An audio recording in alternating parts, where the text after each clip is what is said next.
Doctor Bhimrao Ambedkar की गलतियां, एक संतुलित दृष्टिकोण। डॉक्टर भीमराव अंबेडकर का नाम भारत के इतिहास में एक ऐसे समाज सुधारक और संविधान निर्माता के रूप में दर्ज है जिन्होंने समाज में व्याप्त भेदभाव को समाप्त करने के लिए अपनी पूरी जिंदगी संघर्ष किया। उनके कार्य महान थे, लेकिन जैसा कि हर व्यक्ति से कुछ कमियां हो सकती हैं, अंबेडकर की कुछ नीतियों और फैसलों को भी कई लोग विवादित या गलती मानते हैं। आइए उनकी उन बातों पर विस्तार से चर्चा करें जो लोगों के लिए महत्वपूर्ण और शिक्षाप्रद हो सकती हैं। 1. गांधी जी के साथ वैचारिक मतभेद का प्रभाव। डॉक्टर अंबेडकर और महात्मा गांधी के बीच अक्सर टकराव हुआ। पूना पैक्ट के दौरान अंबेडकर ने दलितों के लिए अलग निर्वाचक मंडल की मांग की। हालांकि यह समझौता हुआ, लेकिन कई लोग मानते हैं कि यह गांधी जी के साथ टकराव को बढ़ाने वाला कदम था। विश्लेषण: यह मतभेद दिखाता है कि दोनों नेता समान लक्ष्य दलितों का उत्थान के लिए अलग अलग रास्ते अपनाना चाहते थे। यह विवाद समाज को विभाजित करने के बजाय नए दृष्टिकोण और विचारधाराओं को समझने का मौका देता है। 2. बौद्ध धर्म अपनाने की आलोचना। अंबेडकर ने 1956 में बौद्ध धर्म अपनाया और लाखों दलितों को भी ऐसा करने के लिए प्रेरित किया। हालांकि यह एक साहसिक कदम था, लेकिन इसके कुछ आलोचक मानते हैं कि यह निर्णय अचानक और राजनीतिक रूप से प्रेरित था। सकारात्मक पक्ष: धर्म परिवर्तन ने दलितों को आत्मसम्मान और नया दृष्टिकोण दिया। ये कदम जातिवादी हिंदू समाज के खिलाफ उनके विद्रोह का प्रतीक था।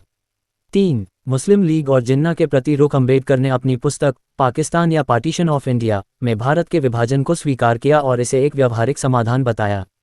कुछ लोगों ने इसे गलत दृष्टिकोण कहा क्योंकि इससे हिंदू मुस्लिम एकता पर असर पड़ा।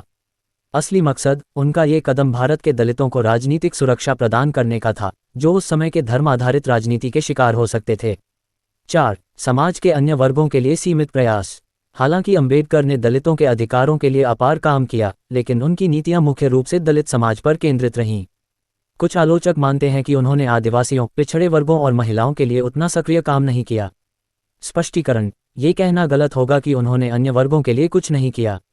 भारतीय संविधान में उनके द्वारा प्रस्तावित समानता और अधिकारों ने हर वंचित वर्ग को लाभान्वित किया। 5. व्यक्तिगत आलोचनाओं का सामना। अंबेडकर ने कई बार अपनी बातों को बहुत कठोर रूप से प्रस्तुत किया।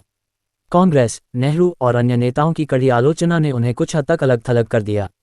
कारण उनकी आलोचना वैचारिक थी, जिसका मकसद भारतीय राजनीति में सुधार लाना था।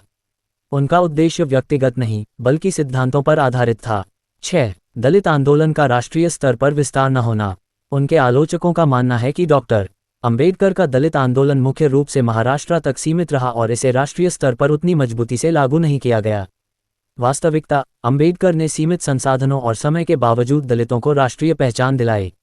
उनका आंदोलन कई अन्य राज्यों में भी प्रेरणा का स्रोत बना। 7. आर्थिक सुधारों की सीमित चर्चा। डॉक्टर अंबेडकर ने भारतीय रिजर्व बैंक की नींव रखी और मजदूरों के अधिकारों पर काम किया।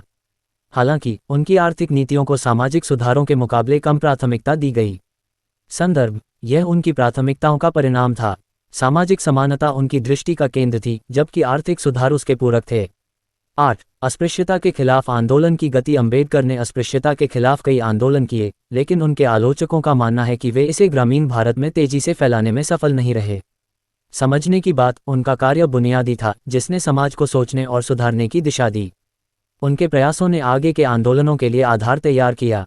निष्कर्ष: डॉक्टर भीमराव अंबेडकर की गलतियां उनके योगदान के मुकाबले नगण्य हैं। उनके फैसले और नीतियां उनके समय की सामाजिक और राजनीतिक परिस्थितियों से प्रभावित थीं। हर इंसान के निर्णयों में कमियां हो सकती हैं, लेकिन अंबेडकर के प्रयास और विचार भारत के समाज और राजनीति के लिए मील का पत्थर साबित हुए। उनकी आलोचना हमें ये सिखाती है कि हर ऐतिहासिक व्यक्तित्व को मानवीय दृष्टिकोण से देखना चाहिए। उनकी उपलब्धियां उनकी सीमाओं से कहीं अधिक बड़ी और प्रभावशाली हैं। उनकी गलतियों से भी सीख लेकर हम समाज को बेहतर बना सकते हैं। सूचना सिर्फ मान्यताओं और जानकारियों पर आधारित है। यहाँ ये बताना जरूरी है कि यह मेरा वीडियो किसी भी तरह की मान्यता, जानकारी की पुष्टि नहीं करता है। किसी भी जानकारी या मान्यता को अमल में लाने से पहले संबंधित विशेषज्ञ से सलाह लें। धन्यवाद।